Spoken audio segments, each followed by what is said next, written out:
तो आज का पहला जो क्वेश्चन है, क्वेश्चन नंबर 1 है, सामान्य भूमि में जिप्सम का प्रयोग किस फसल में अधिक किया जाता है।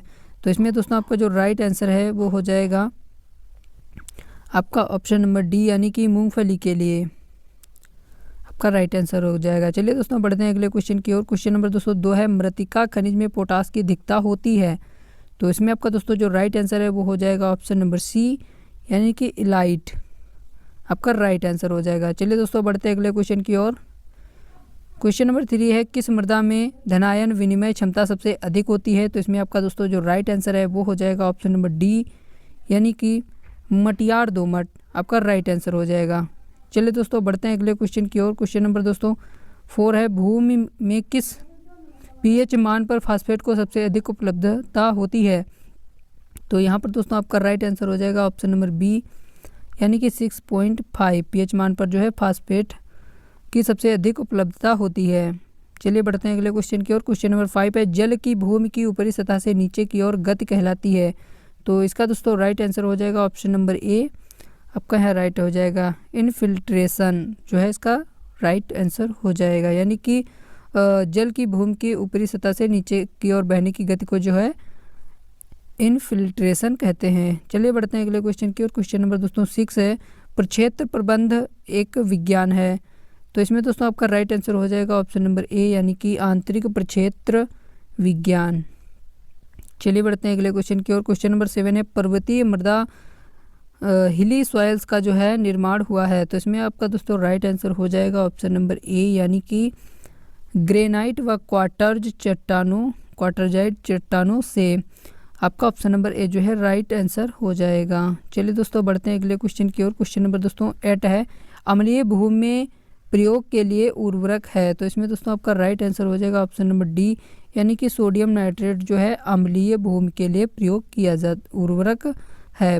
जाने वाला उर्वरक है। तो चलिए दोस्तों अगला क्वेश्चन, क्वेश्चन नंबर 9 है, लवणीय क्षारीय मृदाएं सामान्यतः पाई जाती हैं। तो इसमें दोस्तों आपका राइट आंसर हो जाएगा ऑप्शन नंबर ए, यानी कि शुष्क क्षेत्र में जो है लवणीय और क्षारीय मृदाएं पाई जाती हैं। चलिए बढ़ते हैं अगले क्वेश्चन की ओर। क्वेश्चन नंबर दोस्तों 10 है, पीएसबी द्वारा मृदा की उर्वरता में सुधार होता है, क्योंकि यह इसमें दोस्तों आपका जो राइट आंसर है वो हो जाएगा ऑप्शन नंबर सी, यानी कि मृदा में स्थिर फास्फोरस की उपलब्धता को बढ़ाता है। यानी कि पीएसबी द्वारा मृदा की उर्वरता में सुधार होता है, क्योंकि यह जो है मृदा में स्थिर फास्फोरस की उपलब्धता बढ़ाता है। चलिए बढ़ते हैं अगले क्वेश्चन की ओर। क्वेश्चन नंबर दोस्तों 11 है, कृषि के लिए वही मृदाएं सर्वोत्तम होती है जिनका पीएच मान होता है। तो यहाँ पर दोस्तों आपका राइट आंसर हो जाएगा ऑप्शन नंबर आपका क्वेश्चन नंबर 11 का ऑप्शन नंबर आपका बी जो है राइट आंसर हो जाएगा, यानी कि 6 से 7 के बीच हो। दोस्तों बढ़ते हैं अगले क्वेश्चन की ओर। क्वेश्चन नंबर 12 है, भूमि में जीवांश पदार्थ किस तत्व की उपलब्धता का जो है सूचकांक है। तो यहाँ पर दोस्तों आपका राइट आंसर हो जाएगा ऑप्शन नंबर ए, यानी कि सुलभ नाइट्रोजन। भूमि में जीवांश पदार्थ जो है सुलभ नाइट्रोजन की उपलब्धता का सूचकांक है। चलिए बढ़ते हैं अगले क्वेश्चन की ओर। क्वेश्चन नंबर 213 है, दोमट मृदा में क्षेत्र क्षमता तथा म्लान बिंदु के बीच संग्रहित पानी की मात्रा होती है। तो इसमें आपका दोस्तों राइट आंसर हो जाएगा ऑप्शन नंबर सी, यानी कि 15% आपका राइट आंसर हो जाएगा। चलिए अगले क्वेश्चन की ओर बढ़ते हैं। क्वेश्चन नंबर 214 है, सेल फास्फेट का सुरक्षित प्रयोग किया जा सकता है। तो इसमें आपका दोस्तों राइट आंसर हो जाएगा ऑप्शन नंबर डी, यानी कि अम्लीय मृदा में सेल फास्फेट का जो सुरक्षित प्रयोग है वो अम्लीय मृदा में किया जा सकता है। चलिए बढ़ते हैं अगले क्वेश्चन की ओर। क्वेश्चन नंबर 215 है, सिल्ट तथा मृत्तिका का निर्धारण कर सकते हैं। तो इसमें दोस्तों आपका राइट आंसर हो जाएगा ऑप्शन नंबर सी, यानी कि द्रव घनत्व मापी से सिल्ट तथा मृत्तिका का निर्धारण जो है द्रव घनत्व मापी से कर सकते हैं। चलिए बढ़ते हैं अगले क्वेश्चन की ओर। क्वेश्चन नंबर दोस्तों 16 है, कृमि जिसकी संख्या मृदा में सबसे अधिक होती है। कौन सा कृमि है जिसकी संख्या जो है मृदा में सबसे अधिक होती है। तो इसमें दोस्तों आपका राइट आंसर हो जाएगा ऑप्शन नंबर ए, यानी कि जीवाणु जो है मृदा में सर्वाधिक पाया जाता है। चलिए बढ़ते हैं अगले क्वेश्चन की ओर। क्वेश्चन नंबर दोस्तों 17 है, ह्यूमस का वह भाग जो किसी अम्ल व क्षार में विलय ना हो कहते हैं। तो इसमें दोस्तों आपका राइट आंसर है क्वेश्चन नंबर 17 का ऑप्शन नंबर सी, यानी कि ह्यूमिन आपका राइट आंसर हो जाएगा। चलिए दोस्तों बढ़ते हैं अगले क्वेश्चन की ओर। क्वेश्चन नंबर 18 है, अधिक टिकाऊ पूंजी वाली मृदाओं में अधिकता होती है। तो इसमें दोस्तों आपका राइट आंसर है ऑप्शन नंबर बी, यानी कि मांटमोरी लोनाइट की जो है इसमें अधिकता पाई जाती है। ऑप्शन नंबर बी आपका राइट आंसर हो जाएगा। चलिए दोस्तों बढ़ते हैं अगले क्वेश्चन की ओर। क्वेश्चन नंबर 19 है, भारी मृदाओं से तात्पर्य है। तो इसमें दोस्तों आपका राइट आंसर हो जाएगा ऑप्शन नंबर बी, यानी कि अधिक घनत्व के कणों की अधिकता वाली। भारी मृदाओं का जो तात्पर्य है कि भारी मृदाएं वे होती हैं जिनका अधिक घनत्व के कणों की अधिकता होती है इसमें।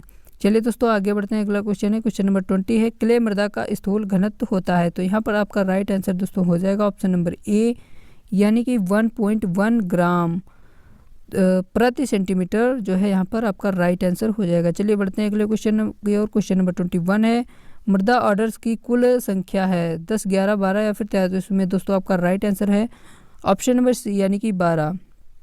मृदा ऑर्डर्स की जो कुल संख्या है वो है यहाँ पे 12। चलिए अगला क्वेश्चन, क्वेश्चन नंबर 22 है दोस्तों, मृदा रंध्रों व वायुमंडलीय हवा के बीच GO एवं CO का विनिमय को कहते हैं। तो यहाँ आपका राइट आंसर दोस्तों हो जाएगा ऑप्शन नंबर डी, यानी कि मृदा वातन आपका राइट आंसर हो जाएगा। चलिए बढ़ते हैं अगले क्वेश्चन की ओर। क्वेश्चन नंबर दोस्तों 23 है, सर्वाधिक रंध्रयुक्त मृदा संरचना है कड़ी, मृदकण या फिर प्रिज्मी या फिर प्लेटी। तो इसमें दोस्तों आपका राइट आंसर जो है वो हो जाएगा ऑप्शन नंबर ए, यानी कि कड़ी आपका राइट आंसर हो जाएगा। चलिए बढ़ते हैं अगले क्वेश्चन की ओर। क्वेश्चन नंबर दोस्तों 24 है, तनाव मापी मापता है। तो इसमें दोस्तों आपका राइट आंसर हो जाएगा ऑप्शन नंबर बी, यानी कि पूर्ण मृदा जल तनाव।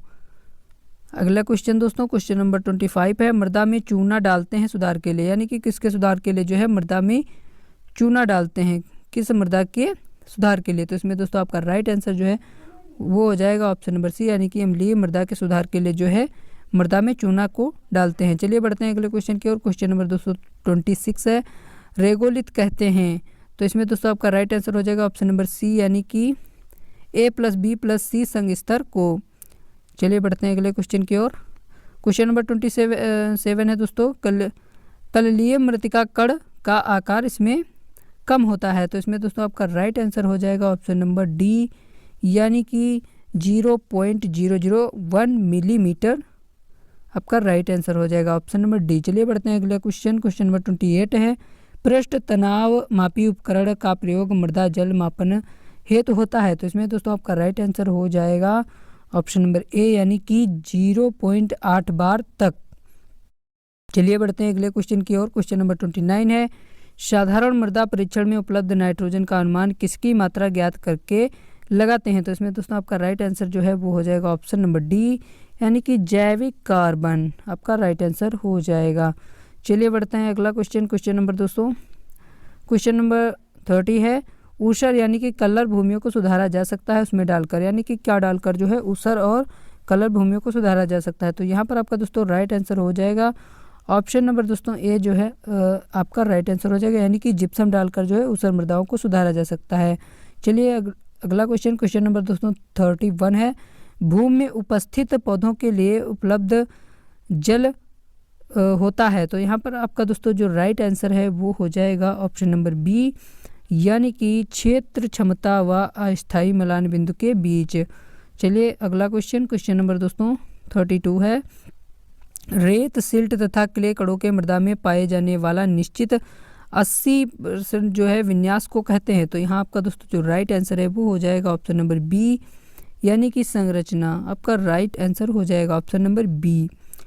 अगला क्वेश्चन, क्वेश्चन नंबर 33 है, इंग्नियस चट्टानों में अधिकता से पाया जाने वाला जो खनिज है। तो इसमें दोस्तों आपका राइट आंसर हो जाएगा ऑप्शन नंबर आपका बी जो है राइट हो जाएगा, यानी कि क्वार्टर्ज। इग्निशियस चट्टानों में जो है अधिकता से पाया जाने वाला खनिज जो है वो क्वार्टर्ज है। अगला क्वेश्चन, क्वेश्चन नंबर 34 है, पौधों की बढ़वार मृदा वातन की वजह से बाधित होती है जब जल से भरे रंध्र अधिक हो जाते हैं। तो इसमें दोस्तों आपका राइट आंसर जो है वो हो जाएगा ऑप्शन नंबर डी, यानी कि 80 से 90%। चलिए अगला क्वेश्चन, क्वेश्चन नंबर दोस्तों 35 है, पीएच में प्रति इकाई बदलाव से H+ या OH आयनों की क्रिया में बदलाव होता है। तो इसमें आपका दोस्तों जो राइट आंसर है वो हो जाएगा ऑप्शन नंबर बी, यानी कि 10 गुना। पीएच में प्रति इकाई बदलाव से H+ या फिर OH आयनों की क्रिया में जो है 10 गुना बदलाव होता है। चलिए बढ़ते हैं। अगला क्वेश्चन है क्वेश्चन नंबर 36 है, मृदा के ह्यूमस में उपस्थित तत्व निम्नलिखित किस क्रम में पाए जाते हैं? तो इसमें आपका राइट आंसर हो जाएगा ऑप्शन नंबर डी, यानी कि COHN जो है आपका ये क्रम राइट हो जाएगा। चलिए बढ़ते हैं अगला क्वेश्चन नंबर दोस्तों 37 है, भूमि रंग वर्ण मापन करते समय क्रोम या फिर क्रोमा निम्नलिखित में से किससे संबंधित है? तो इसमें आपका राइट आंसर है दोस्तों हो जाएगा ऑप्शन नंबर सी, यानी कि रंग की शुद्धता या शक्ति आपका राइट आंसर हो जाएगा। चलिए बढ़ते हैं। अगला क्वेश्चन है क्वेश्चन नंबर दोस्तों 38 है, पौधों की बढ़वार मृदा आवर्तन की वजह से प्रभावित होती है जब मृदा जल संतृप्तता जो है प्रतिशत अधिक हो जाती है।